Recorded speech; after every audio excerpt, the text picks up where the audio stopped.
தமிழகம் எங்கும் கிளைகள் கொண்ட Annamalai institute of hotel management and hospital management படிப்பில் சேர்வதற்கான அட்மிஷன் நடைபெறுகிறது.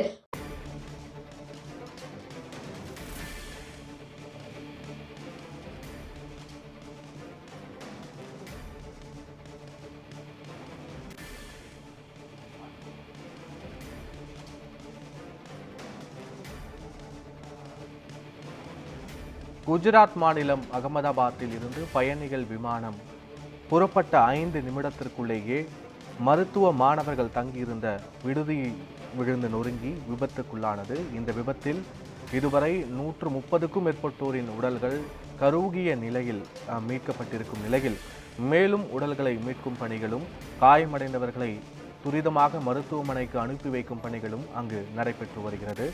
இந்த விபத்து மிகப்பெரிய அதிர்ச்சி அளிப்பதாக இங்கிலாந்து பிரதமர் அறிவிப்பு வெளியிட்டிருக்கிறார்.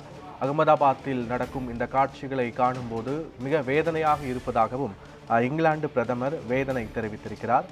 தொடர்ந்து இந்தியாவுடன் தொடர்பு கொண்டு பிரிட்டிஷாரை தங்களுடைய நாட்டுக்கு அழைத்து வரும் பணிகளை மேற்கொள்ள இருப்பதாகவும் இங்கிலாந்து பிரதமர் தெரிவித்திருக்கிறார்.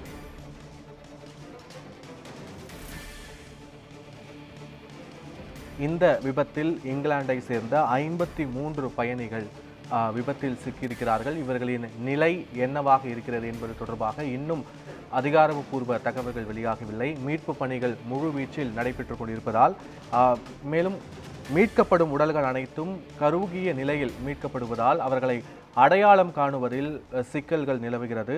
மீட்கப்படும் அனைத்து உடல்களும் மருத்துவமனைகளுக்கு அனுப்பி வைக்கப்படுகின்றன. அங்கு அவர்களை அடையாளம் காணும் பணிகளும் நடைபெறும் நிலையில் 53 பிரிட்டிஷாரை அடையாளம் காணும் பணிகளும் தற்போது நடைபெற்று வருகிறது. இந்த துயர சம்பவத்தை கண்டு மிகவும் வருந்துவதாக இங்கிலாந்து பிரதமர் அறிவிப்பு வெளியிட்டிருக்கிறார். இந்த காட்சிகளை காணும்போது மிகவும் வருத்தம் அளிப்பதாகவும் அவர் தெரிவித்திருக்கிறார்.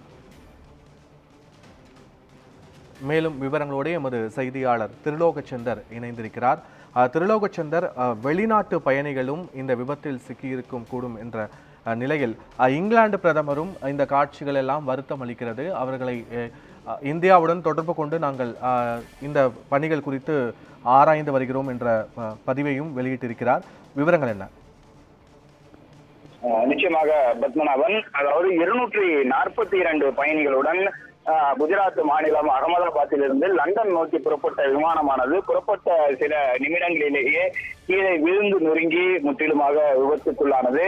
விமானம் புறப்பட்ட ஒரு சில நிமிடங்களிலேயே சர்வதேச விமான நிலையத்தை தொடர்பு கொண்ட விமான பயணி அவசர கால அழைப்பை விடுத்துள்ளார். அழைப்பு வந்த சிறு நிமிடங்களிலேயே அழைப்பானது முற்றிலுமாக துண்டிக்கப்பட்டிருக்கிறது. அதை தொடர்ந்து இந்த விமானமானது விபத்துக்குள்ளாயிருக்கிறது.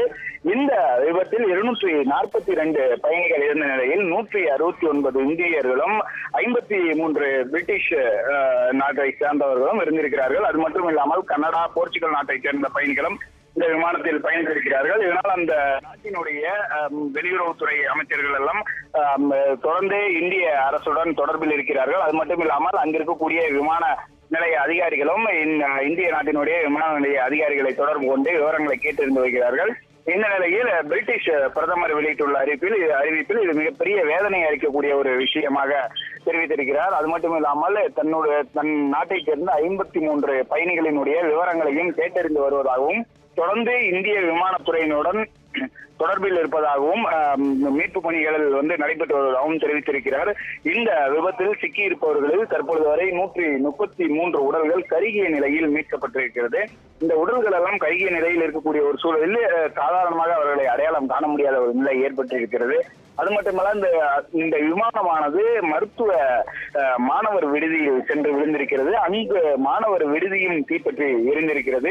அது மட்டும் இல்லாமல் அந்த மாணவர் விடுதியின் முன்பு இருந்த 2 கார்கள் மற்றும் இருசக்கர வாகனங்கள் எல்லாம் இந்த தீ விபத்தில் எரிந்து முற்றிலுமாக நாசமாயிருக்கிறது. அதனால் இந்த விபத்தில் விமானத்தில் பயணித்த 242 பேர் மட்டும்தான் பாதிக்கப்பட்டிருப்பார்கள் என்று கூற முடியவில்லை. அந்த மருத்துவ மாணவர் விடுதியில் இருந்தவர்கள் யாரேனும் பாதிக்கப்பட்டிருக்கலாம் என விசாரணையானது மேற்கொள்ளப்பட்டு வருகிறது. தொடர்ந்து அங்கிருந்து மீட்கக்கூடிய உடல்கள் எல்லாம் அருகில் இருக்கக்கூடிய மருத்துவமனைக்கு கொண்டு செல்லப்பட்டு வருகிறது. ஒரு சிலர் காயங்களோடெல்லாம் மருத்துவமனைக்கு கொண்டு சென்றிருக்கிறார்கள். அவர்களுடைய சிகிச்சை விவரங்கள் குறித்து வெளியாகவில்லை. அதே போல் ஏர் இந்தியா விமானமும் விமானத்துறை சார்பிலும் அவர்களும் அவ்வப்போது விவரங்களை வெளியிட்டு வருகிறார்கள். கூடுதலான கிடைக்கும் பொழுது பகிரப்படும் என தெரிவித்திருக்கிறார்கள். மேலும் அவர்களுடைய பக்கத்தை கருப்பு நிறமாக மாற்றி இருக்கிறார்கள். அது மட்டுமில்லாமல் விமானம் விபத்தில் சிக்கியது குறித்தும் இந்த விமானத்தினுடைய கடைசி அழைப்பு குறித்தும் அவர்கள் பகிர்ந்திருக்கிறார்கள். மேலும் இந்த விமானத்தை இயக்கிய விமானி மிகவும் அனுபவம் வாய்ந்தவர். கிட்டத்தட்ட 8000 மணி நேரம் அவர் விமானத்தை இயக்கிய அனுபவம் வாய்ந்த நபர் என தெரிவித்திருக்கிறார்கள். தொடர்ந்து இந்த விபத்து நடந்த இடத்திற்கு அமித்ஷா இப்பொழுது புறப்பட்டிருக்கிறார். அவர் நேரடியாக விபத்து நடந்த இடத்தை சந்தித்து ஆய்வு செய்வதற்காக, விசாரணை மேற்கொள்வதற்காக உள்துறை அமைச்சர் அமித்ஷா அவர்கள் பிரதமர் நரேந்திர மோடியின் உத்தரவின் பேரில் தற்பொழுது அங்கிருந்து புறப்பட்டிருக்கிறார்.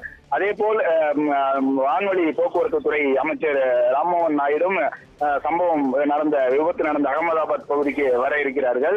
இது மிகப்பெரிய ஒரு பேரிழவு விபத்து என ஏர் இந்தியா நிறுவனமானது தெரிவித்திருக்கிறது. பாரத பிரதமர் நரேந்திர மோடி அவர்களும் இதில் பாதிக்கப்பட்ட குடும்பத்தினருக்கு தனது ஆறுதல்களை தெரிவிப்பதாக பதிவிட்டிருக்கிறார்கள்.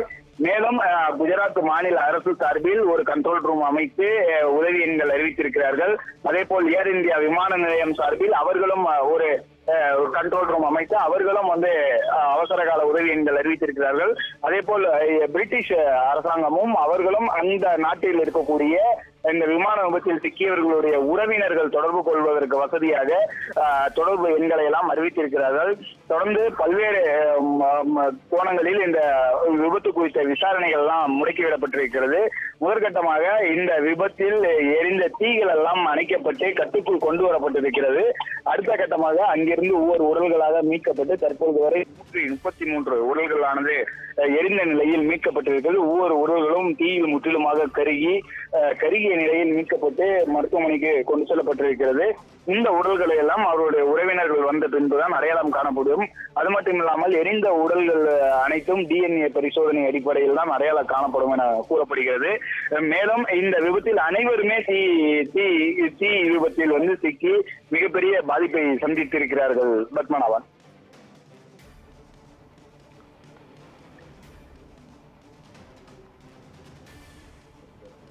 தற்போதைய நிலவரங்களுக்கு நன்றி திருலோகச்சந்தர்.